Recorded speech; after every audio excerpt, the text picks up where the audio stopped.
Chapter 14. The Funny Old Saucepan Man. "I don't think he's at all dangerous," said Fanny. "He has quite a kind face." "Let's tap at the window," said Bessie. So she tapped, but the saucepan man took no notice. He just went on dancing away and crashing his saucepans together. Joe tapped loudly. The saucepan man caught sight of him at the window and looked most astonished. He stopped dancing and went to the door. "Come in and dance," he said. "Oh, no, thank you," said Joe. "We've just come to ask you out to tea." "Ask me for a bee?" said the saucepan man, looking surprised.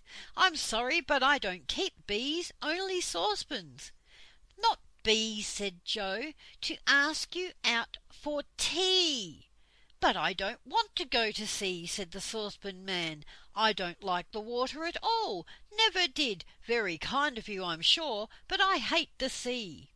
"Not the sea, but tea, tea, tea," cried Joe. "Oh, tea," said the saucepan man. "Well, why didn't you say that before? Then I should have understood." "I did say it before," said poor Joe. "What, shut the door?" said the saucepan man. "Certainly, if you want to. Give it a push." "He can't hear very well," said Fanny. "He must be deaf." "No, I'm not deaf," said the saucepan man, hearing perfectly all of a sudden. "Not a bit deaf. Only sometimes when my saucepans have been crashing round me rather a lot, I get noises in my ears afterwards, but I am not deaf." "I'm glad of that," said Joe politely.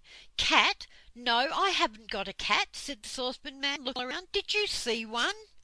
"I didn't say anything about a cat," said Joe patiently. "You did, I heard you," said the saucepan man, vexed. "I don't encourage cats, I keep mice instead. I shall look for that cat." And then, with his saucepans clanging round him, he began to look for a cat that certainly wasn't there. "Puss, puss, puss, puss," he called. "Puss, puss, puss, puss." "There's no cat in your house," shouted Moonface. "Mouse? Did you see a mouse?" said the old man, alarmed. "I wouldn't like one of my mice to get caught by your cat." "I tell you we haven't got a cat," cried Joe, feeling quite cross. "We've come to tell you about your friend, Mr. What's-his-name." For a wonder, the saucepan man heard Joe, and he at once stopped looking for the cat. "Mr. What's-his-name?" he cried. "Where is he? He's a great friend of mine." "Well, wouldn't you like to go and have tea with him then?" said Joe. "Yes, certainly I would," said the saucepan man. "Please tell me where he is." "He's sitting on the ladder leading from the faraway tree to your land," shouted Joe. "He's waiting there." "Yes, for me," said Moonface in a whisper. "Shh!" said Fanny. The saucepan man gave a yell of joy when he heard where his old friend was, and he set off for the cliff, shouting in delight. "Hurrah! I've come to the faraway tree, and I can see my friends again, and Mr. What's-his-name is waiting for me to come have tea with him. Come on, come on!" Up the cliff he went, treading on the saucepan steps, his saucepans and kettles rattling and banging all around him. The children and Moonface followed. The saucepan man ran helter-skelter to the hole that led down to the topmost branch of the faraway tree, dropping a few saucepans on the way. When he got there, he peered down and saw Mr. What's-his-name sitting on the ladder, watching for Moonface. But the saucepan man didn't know that, of course. He thought that his friend was waiting for him. "Hi, hi, hi!" he yelled, dropping a saucepan on top of Mr. What's-his-name in an excitement. "Hi, my friend!" Mr. What's-his-name watched the saucepan bouncing off his foot down the branch of the faraway tree, and wondered who it would hit. He looked up in amazement when he heard his friends shout. "Saucepan man!" he yelled. "Dear old saucepan man! Fancy seeing you!" "Glue?" said the saucepan man, suddenly hearing all wrong again. "Glue? No, I've not got glue with me, but I can soon make some for you." "Still the same old silly saucepan man, aren't you?" cried Mr. What's-his-name. "Come down here.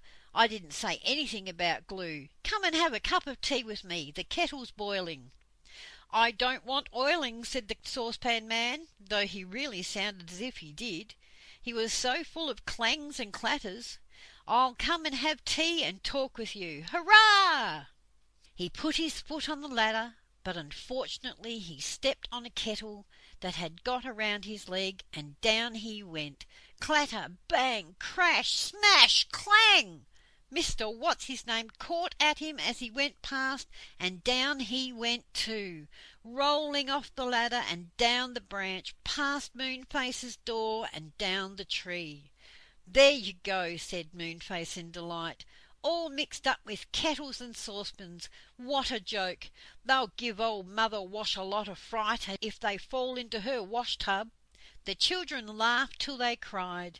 The old saucepan man was really so funny, and they couldn't imagine what people in the tree would think as he rolled down with such a clanging and banging. "It's quite safe to go down now," said Joe, peering down the ladder. "They've disappeared.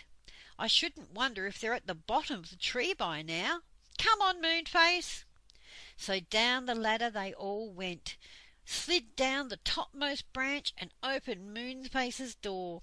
Silky was there, looking scared out of her life. She gave a scream of joy when she saw them. "Why are you looking so frightened?" asked Moonface, giving her a hug. "Oh, goodness! A thunderbolt or something fell out of the sky just now and rolled crashing down the tree," said Silky. "That was only the saucepan man and Mr. What's-his-name," said Joe laughingly, and he told her the whole story. Silky laughed till her sides ached. She ran out of the door and peeped down the tree. "Look," she said, pointing. "Can you see far down there between the branches?" They all looked, and they saw Mr. What's-his-name and old saucepan man climbing painfully up to Mr. What's-his-name's home, both talking together at the top of their voices. "They've forgotten all about us," said Joe joyfully. "Now, for goodness sake, Moonface, don't go putting acorns into Mr. What's-his-name's mouth again. Let's have something to eat, and then we must go home." So they all five sat round Moonface's funny room and ate some pop biscuits that Silky fetched, and drank acornade, which was made of acorns and was most delicious. Then it was time for the children to go, and they chose cushions, sat at the top of the big tree slide, pushed off and flew down the middle of the tree, sliding round and round and round till they shot out of the trapdoor at the bottom of the cushion of moss. Then they ran home as fast as they could, for they were very late. "I expect the old saucepan man's gone back to his queer little land by now," said Joe, as they turned in at their gate. But he hadn't. He came to see them the very next day, his saucepans clanging so loudly that Mother looked quite alarmed. "Whoever in the world is that?" she said, as the saucepan man came in at the gate.